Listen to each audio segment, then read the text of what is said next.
waa hagaag daawadayaal iminkana waxaan idiin soo gudbinaynaa arrin la yaab leh oo mucjiso ah taasi oo aad la yaabi doontaan marka aad maqashaan dhammaantiin arrintani ayaa waxay tahay nin indiyaan ah ayaa waxa uu cunaa dhagaxaanta ninkan indiyaanka ah wuxuu cunaa dhagaxaanta wax walba oo raashin la cunayana wuxuu ka jecel yahay in uu cuno dhagaxaanta haddaba arrinta la yaabka leh ee ninkani arrimihiisa ka mid a ayuu dadka soo jiidatay ayaa waxay tahay markii la weydiiyey sababta uu dhagaxaanta u cunayo ayuu ku jawaabay in raashinka cunitaankiisa raashinka nooca ugu fiican sida hilibka kalluunka hilibka malaayga iyo jibsigaba inuu cuno inuu ka jecel yahay inuu cuno dhagaxaanta carrada iyo dhoobada dhagaxaanta uu cuno waa dhagaxaanta loo yaqaano matuni oo laga sameeyo furnooyinka rootiga lagu dubo wuxuu kaloo cunaa dhagaxaanta quruuraca ayuu cunaa asagoo calaanjiya sida daangidii oo kale uu calaanjiyo hooyadiis ayaa isku dayday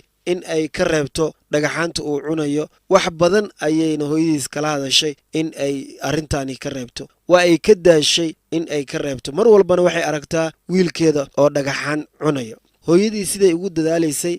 arrintii markay ka daashay kadib bannaanka ayay arrinta u soo baxday dadka deegaanka ayaa ka war helay ninkan dhagaxaanta uu cunaayo iyo dhiiqada iyo carrada sida uu u jecel yahay dadkii deegaanka dhammaantood way isku dayeen in ay ka reebaan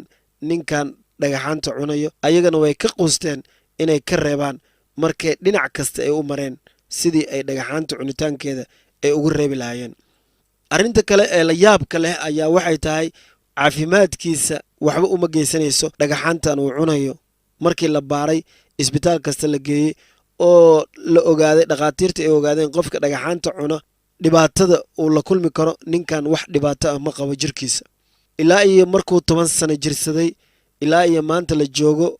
oo da'diisa 40 ay kor u dhaaftay ayuu wuxuu cunayaa dhagaxaanta dhoobada iyo weliba dhagaxaanta quruuraca mararka qaarkood markuu dhagax waayo waa uu xaqaa guriga ayuu xaqaa si uu carro iyo dhagaxaan quruuraca u helo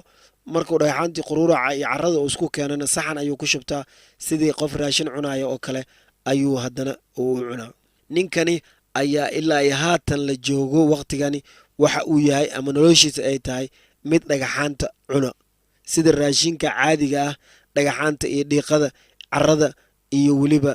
quruuraca ayuu cunaa waa ku mahadsantihiin daawashada fideogan haddii aad ka heshay fadlan sheer garay islamarkaasina leeg noo saar sabskribeka kiloobin janalka mahadsanid